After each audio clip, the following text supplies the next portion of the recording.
Hello, everyone, and welcome to SheThePeople.tv's Mental Health Summit, Reframe. Today, I'm going to be in conversation with the absolutely dynamic Dr. Anand Nadkarni on how to befriend your mind and, of course, other mind matters.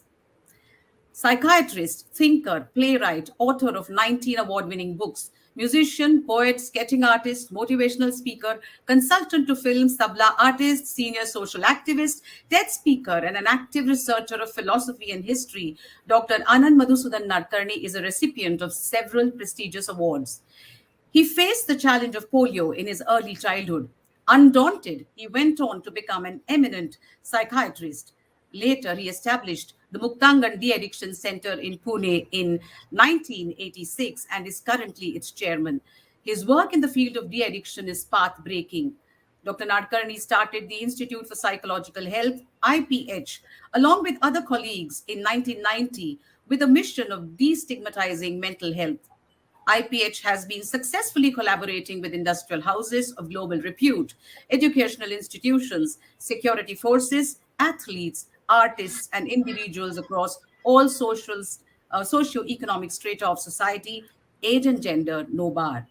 With his live online presentations on the internet through the IPH YouTube channel Avahan IPH, his over 100 annual lectures across cities and states, and around 600 webinars during the pandemic, Dr. Nadkarni has left no stone unturned to reach out to the community. Welcome, Dr. Nadkarni. It's such a delight and pleasure to be chatting with you. Thank you so much for joining us. Thank you so much. And thanks for that wonderful introduction. That's, in fact, it was too short. I know the kind of work that you've done. Dr. Nadkarni, more than 3 decades ago, you founded the Institute for Psychological Health. And your vision, of course, was mental health for all. And that's what we're talking about now globally also. But at that point, your main challenge was to destigmatize mental health, to create more awareness about it. So, over the years, what has changed? Are we in a better space now? What are your new challenges? Uh, First of all, when we started IPH, Institute for Psychological Health in Thane, there was this what I call as a stark stigma, which was more prevalent in the society. What I mean by stark stigma is beliefs such as all mentally ill people are lunatic. There is only one kind of mental illness. Once mentally ill, always mentally ill. All the medication that is used is sleeping pills. पागल लोगों के doctor shock देते हैं. This was all what I call as stark stigma. So these were the days of stark stigma. Now we have come after 32 years to a stage where that stark stigma is already there in some segments of society, and in some segments of society it is a subtle stigma that has started operating. What I mean by subtle stigma is, I don't mind taking the medication that you people give, but it causes side effects on my liver and on my kidney. Or I do not want to take medication, only counseling would do. See, stigma has also changed. And this is what is subtle part of that stigma, right? So now you have stark stigma and you have subtle stigma also, right? Subtle stigma operates also like this. I would go to a yoga therapist. I would go to an unconventional therapist, but not to a psychiatrist. So this is stigma, but it has started expressing in more subtle ways. Correct. So now the challenge is that we have both. that is the challenge, right? And the third point is that now, post-COVID, many people have realized the room for mental health in their own lives, but they cannot define it.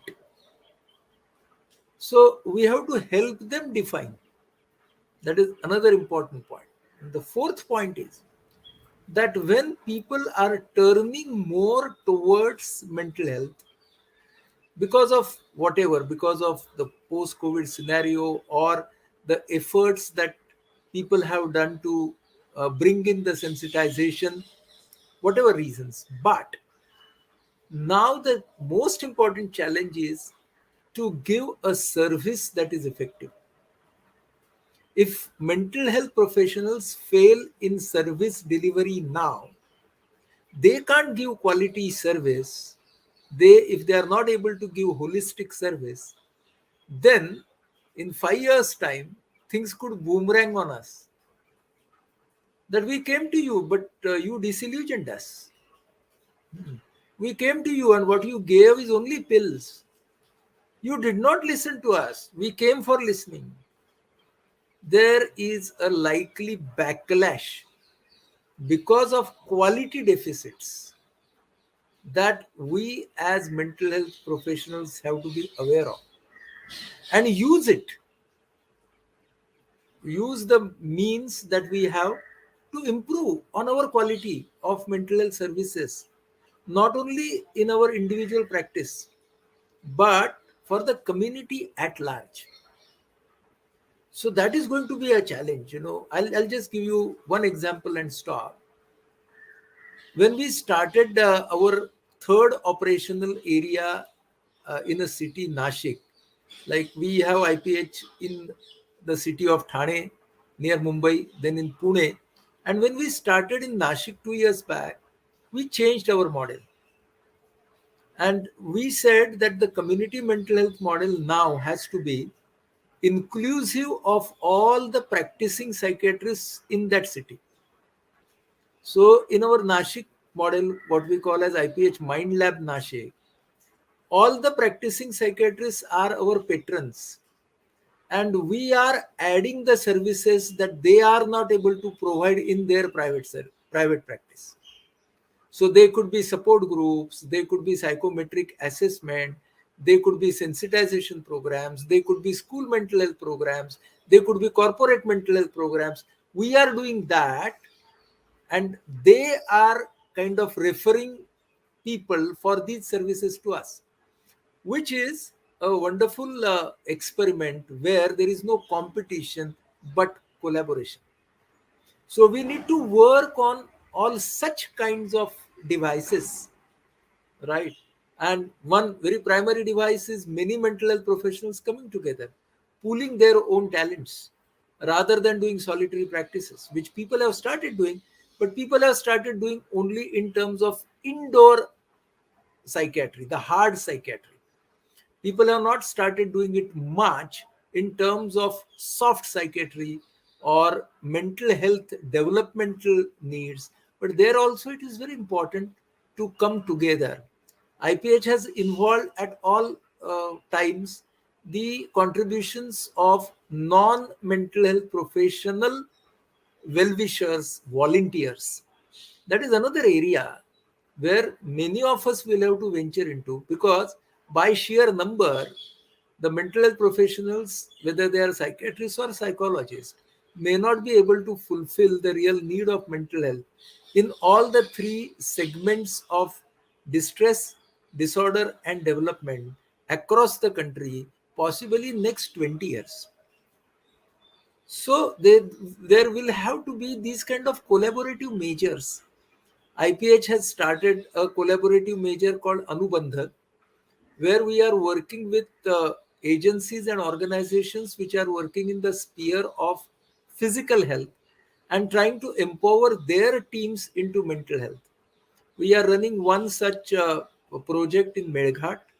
So one such project in Dang district of Gujarat, where we are only empowering the existing teams who are already working in the sphere of mental health, physical health, to be conscious, sensitive, and offer slowly services in mental health. Mental health So, also. similar thing we are doing. It's a project called Antaranga with AmeriCares India, which is a non-profit Mhm. organization across 8 slum areas across Mumbai city. Okay. So they have complete medical teams catering to the physical health aspects of the marginalized people.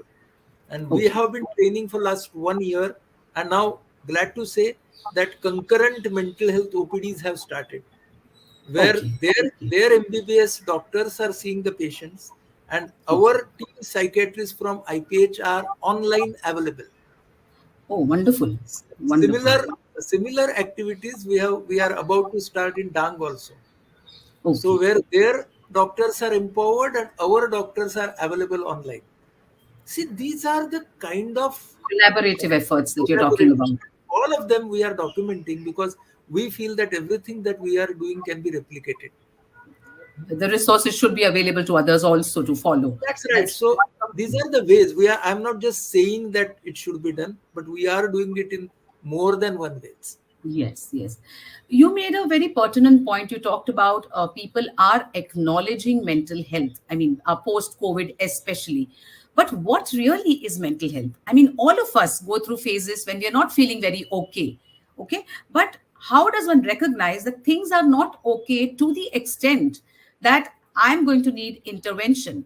For example, a family may not even know that a loved one who looks like he's moody or something actually has a different mind and needs help. So, how do you recognize that? Right.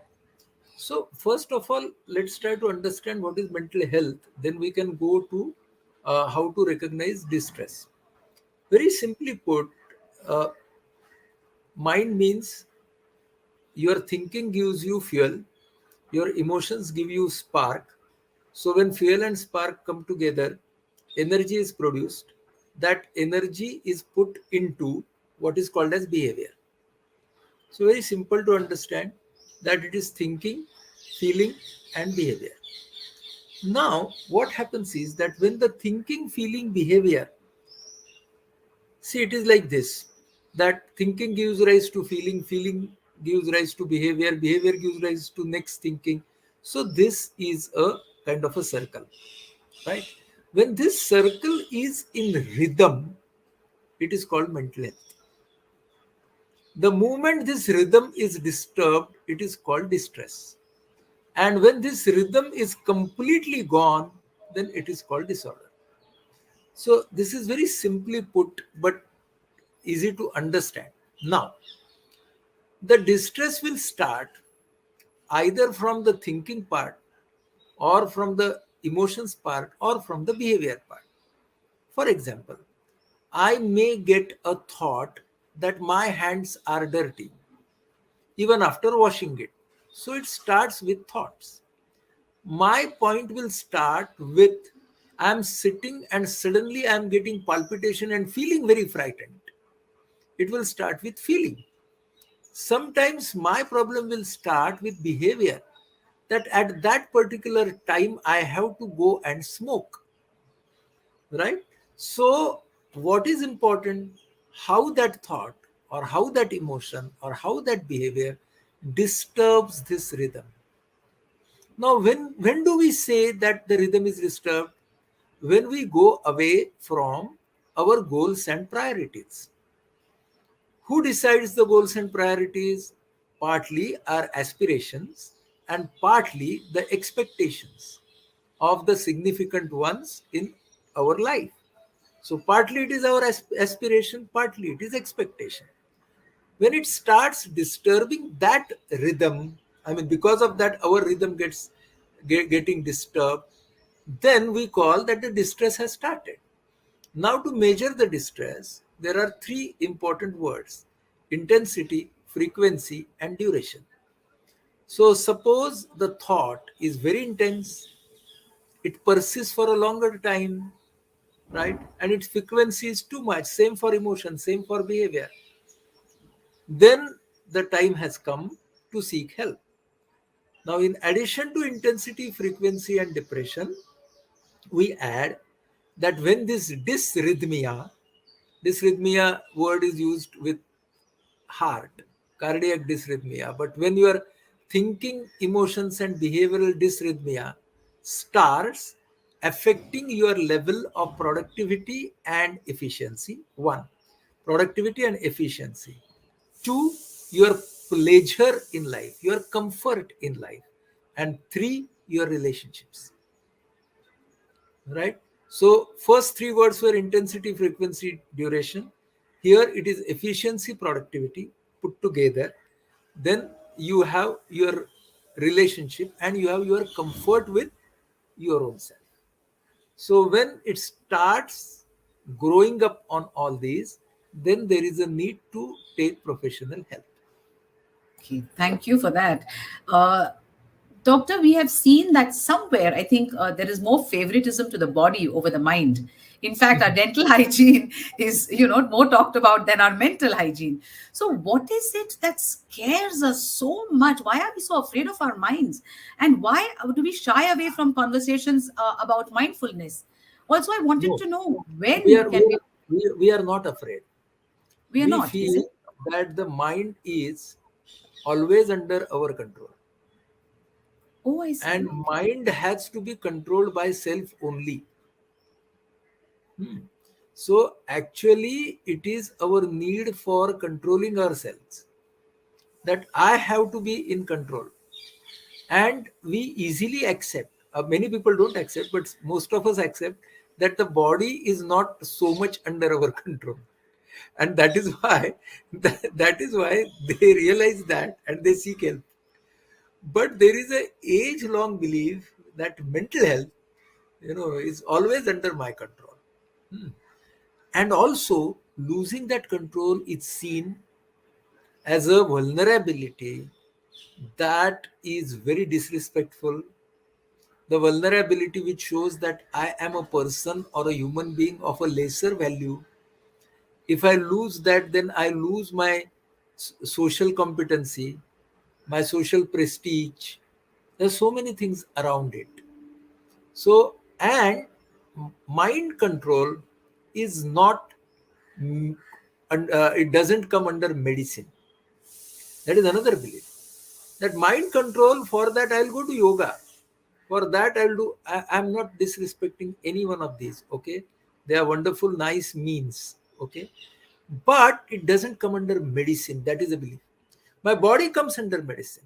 There is a history for this. Starts in Europe from Renaissance, what is called as a Cartesian thought.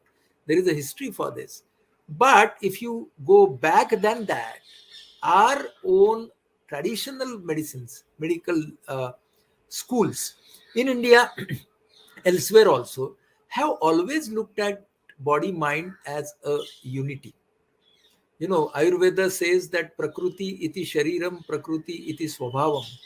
Schools like homeopathy also take a holistic attitude. In modern allopathic medicine, this was realized a little later in history of development. Then they started making up.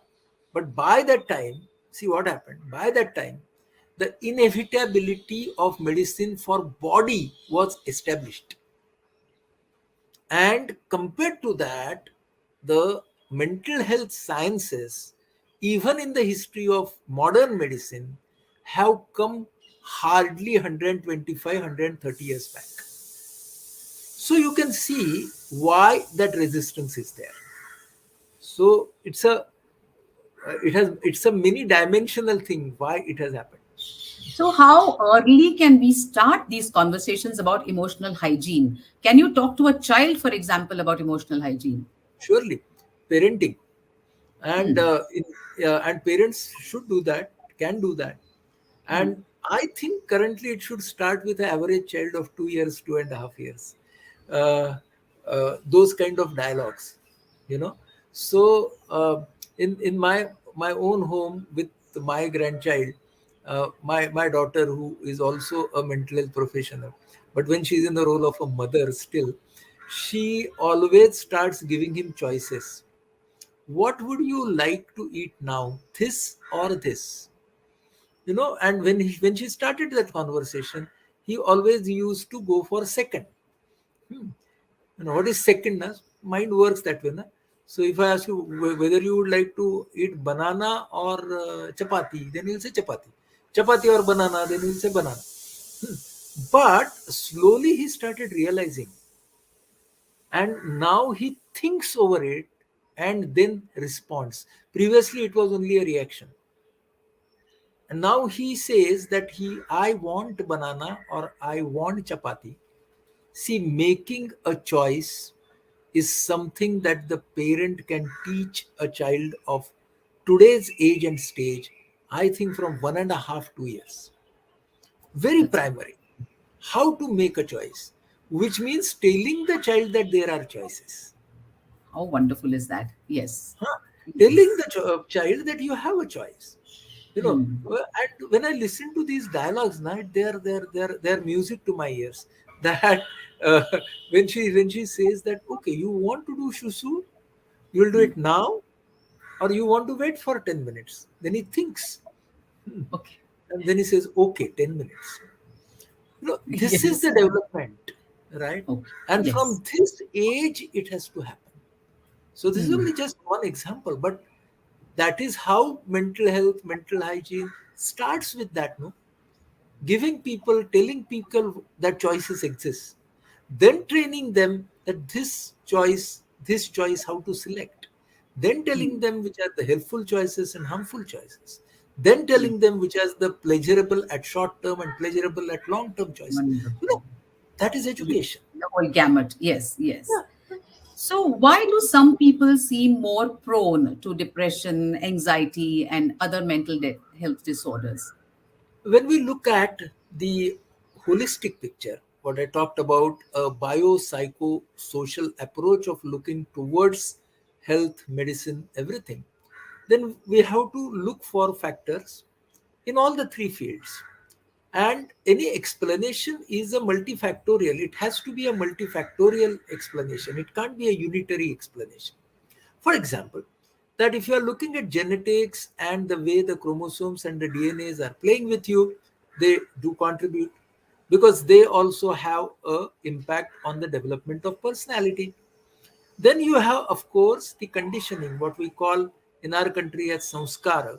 So those samskaras are also there, the conditioning that will also mold the personality. Then you have the culture, so you have the nature in the form of chromosomes, the nurture in form of samskars. You have the culture in terms of the environment, and then how these three factors they would get integrated in that particular person is also a very unique phenomenon. So we say nature, nurture, culture, and signature. That how it will come in a particular person. So all these things are there, no? They are there even for the physical health. In that way, they are there for mental health. So vulnerability is there because all of us are human beings. We are evolving people. We are not born perfect. We don't die perfect. So evolution means that there is going to be a vulnerability. And vulnerability can come from all these factors, and strengths are also going to come from all these factors.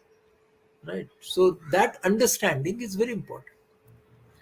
So, most of us, in fact, all of us, are in pursuit of happiness, but we always think it's in the future, it's not at hand, or it's not happening now. So, do you think the cause of our emotional whirlpools is this insistence that we must always be happy?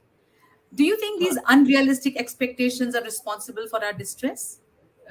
Yeah, in a way, yes. See, what happens is your insistence on happiness, in a way, denies the sorrow in your life. And as Bhagwan Gautam Buddha said, that sorrow is going to be a part of life, no? Because everything is going to be anitya, everything is going to be ever changing. So nothing can stay there. But we want happiness to stick, and we want unhappiness just not to be there. So it finally boils down to how you accept life itself. That you have to accept life with all its emotions and all its colors. So demand for happiness would give rise to more and more consumeristic behavior, and that consumeristic addictive behavior, because now you won't only require happiness, but you would require happiness in a higher degree, more and more, and that's called a high. Right. So then you are not insisting only on happiness, but you are insisting on high, which means that you are saying that low, LOW, low, should get banished from my life completely, right? Which is very unrealistic, no? So we have to think about our own equations of life. And I'm not saying that happiness is unimportant, it's very, very important. But we need to also look at the balance of what we call as short term pleasures and long term pleasures. So there is something which is called a long term pleasure. We strive for it. But there is something which is called a short term pleasure. And there is also a pleasure of just being. But when we relate all our pleasure to becoming, then what we lose is the pleasure of being. So that is actually the real happiness, as our tradition also says that the it is the happiness of just being. When you discover that, then you discover your link with the eternal happiness. That is what the Vedanta philosophy also says. So that is a very important aspect of our life, and that's why I always feel that uh, psychology, philosophy are sister sciences. So psychology always has to have a basis in philosophy. Philosophy always has to have conversation with psychology. See, and in our culture, philosophy and psychology has been always integrated. You take all our Eastern philosophies, you take Jainism, Buddhism, Vedanta, all these, then they always believed in this part of the thing. So it's a very important way to kind of integrate the philosophical part. Now modern psychology has come, but in their times, psychology and philosophy were one. You take example of the Bhagavad Sampradaya, Varkari Sampradaya of Maharashtra. So they also start with how to lead the life. So it's not your very great spiritual goals, but how you can live a day-to-day healthy and happy life. So In fact, people, Dr. Nadkarni, I have a specific question on that for you a little later because I know about your deep dive into philosophy. But for now, I want to know we have lived with uncertainty before. But during the pandemic, we have lived with a kind of precariousness that has been extremely intense. So, just feeling safe and secure has become our idea of emotional sanity right now, you know. So, how can we go beyond mere coping to, or surviving to thriving? Because people now feel, okay, I'm safe. Okay, great. We are worried now. So, how do we thrive? no, see, the point is, if you are referring to the recent pandemic that we had globally, then it had two aspects. First Yes. aspect was the existential aspect, the biological aspect, and the second aspect was the psychosocial aspect, the isolation and other things. So first was the physical or existential insecurity, second was the emotional insecurity, and third, because of stopping of socialization, again it added to that insecurity. But do you see something, that if we would not had all the social media around us, the social deprivation could have been much more, right? So but do you see something very interesting, that in 2 years the globe has actually coped up with a calamity, record time. Record time, if you look at the history of humanity. And for that, we need to thank a lot of factors, including science, technology, and everything. So, do you see that the fabric of the society was definitely challenged? Definitely challenged. But you take, say, for example, our country. If you just look at the level of violence during the pandemic times, it was much less. Even when people traveled, there, that was a very pathetic travel, but people help people more. So my point is that whenever you are coping, you learn also to cope up more effectively. And you learn also to develop yourself. So, what is very important is that we need to have that belief in goodness, which the media and the system and the politicians will never tell us. They will always tell us about how bad we are going to. So, my point is that our own coping will be challenged by these people saying that you are actually not coping and you require help. You will see people have coped up with minimum help. They have generated help within themselves. They have many times surpassed the system in a very empathic way. We have seen that. That may not have become news, but we have seen that. So I think that is a very, very important aspect, that the resilience is right there. The goodness is right there. What else you require to thrive? It is your own view, how you look at yourself, you need to think about, right? And see, you are in a in a position where you can thrive. Actually, never in the history of mankind, after any epidemic, humankind has that capacity to thrive than now. Previous epidemics, you had much more toll. You had lost much more resources than what you have this time. So look at that. And if you look at that, then you will see something, that who is limiting your coping? It's only your view of yourself and the world. That is limiting the coping. Now, is the media going to help you? No. Because media with its TPR numbers and all that, films, no. Films are going to show you more bad and ugly things. Go to any OTT series and you will see how ugly politicians are, how ugly society is going on, how criminal people are doing, how people are going to the more primitive emotions. They are not going to help. It is only we will have to look after our thriving and our bonding. See, I'm not saying that man has behaved ideally during pandemic. Of course, we had many things where people black marketed the medicines and all that. I'm not saying that man is eternally or totally good, but what I'm saying is that goodness can prevail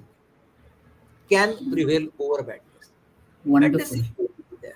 So the So onus is on us. the The onus is onus on is us, on us. Yes. and we need to look at all these things around us with that. Check it with reality. Check it with reality that, see, there has been history that when people had to face a destructive challenge, actually people became more resilient. And this is history replete across last so many centuries, right? So that is what we have it in our fiber, but we will have all these elements which will have more self-interest than the societal interest, who will tell us that you require help, you require help, you require help, because they want to know that they are the people who are giving help. That's But a wonderful insight, Doctor. Doctor, your work in the field of de addiction is noteworthy. So, in your opinion, what drives the youth to take refuge in drugs or alcohol, and how can we equip them with better coping mechanisms? I think it's a topic by itself, but just to give it a little justice, that Justice, yes. addictions have been with us uh, for a very long time. Now, every decade, the scene of addiction changes. Some good things happen, some bad things happen. So, therefore, people who are working in the field of addictions also have to be very vigilant as to what are the changes. Addiction is like fashion market. The fashion comes, fashion goes, and after 10 years, it comes as new. So all those things are happening. Now, one factor that is going to affect us in coming 10 years of addiction is individuality, the sense of individuality, which will define my freedom to take choices. Hmm? That will be on one side.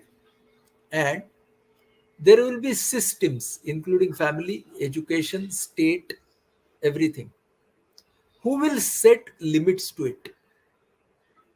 Hmm? And the stage of addiction is going to be a drama for that. On one side, the individuality will say that I would like to make my choice to use, abuse that chemical. If it comes to a level of decompensation, then only the system shall come. The system shall not come till I reach that stage. Right? Whereas the system is going to say that this is harmful, this is harmful, this is like that, and would put things onto it. Restrictions, limitations in terms of laws, in terms of norms, in terms of family and societal and cultural rules. And there is going to be conflict there.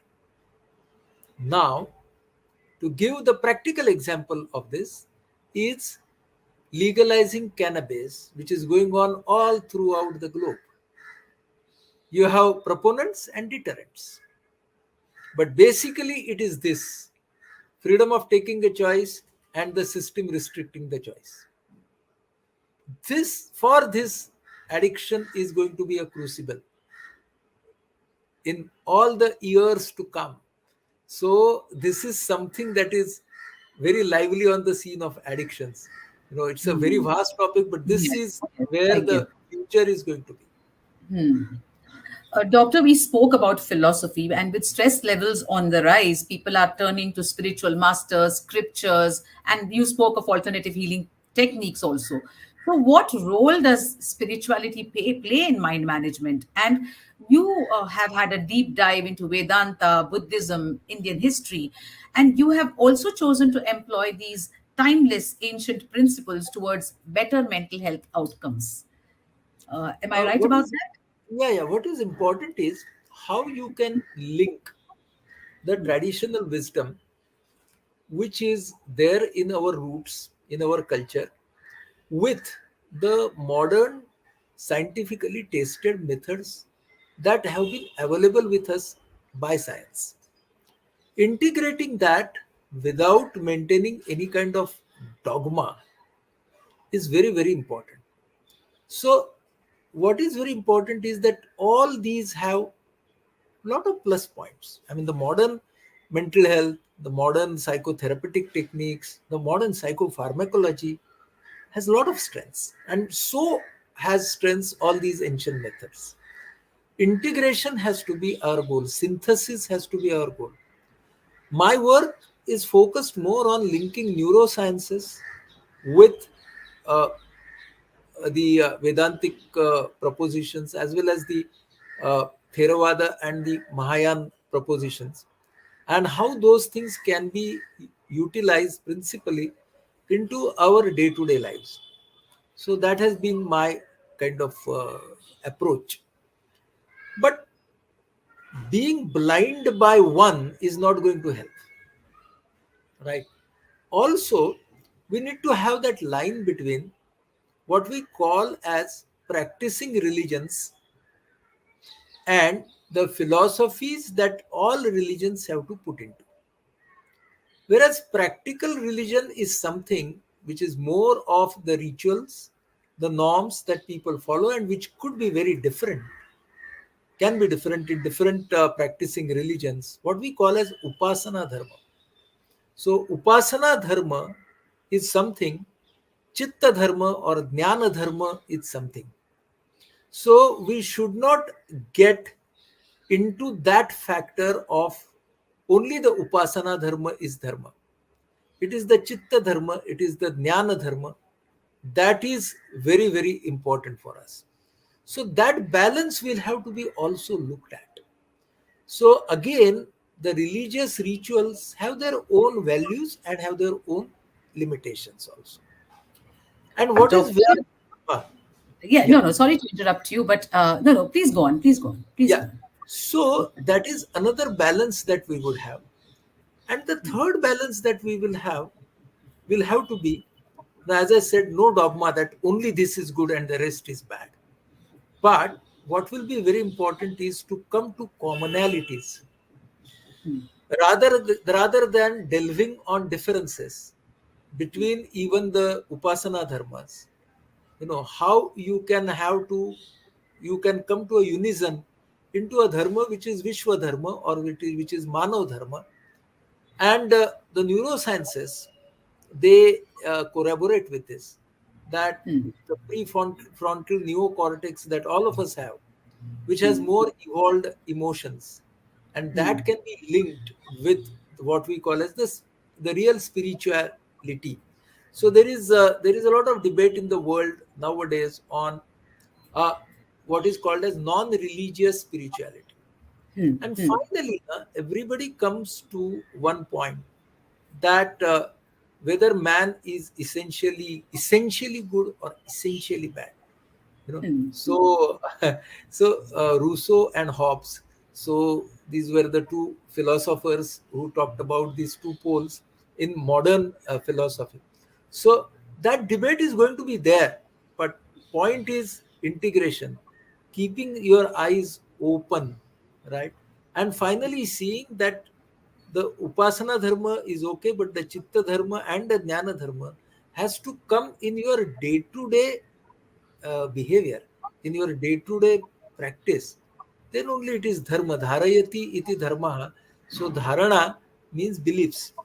So, and hmm. unless your beliefs get transformed into your behavior, there is no spirituality, right? So what are the apparent signs of spirituality, Hmm. and what are the behavioral, cognitive, emotive signs of spirituality will have to be appreciated. Yes. Thank you for that, Doctor. Doctor, we are actually running short of time, so I need a very quick answer from you. You have been through several personal crises. What held you together? What are the practices or measures that you adopt on a daily basis to enjoy optimum health? Actually, adversities, if you really learn from them, are no more adversities. But if you ask me how that came into me, uh, great contribution of parents, of course, great contribution of teachers, mentors, Hmm, even colleagues and friends. So, I think building a support structure in your adult life is very important for your hmm, health, hmm, both hmm, physical and mental.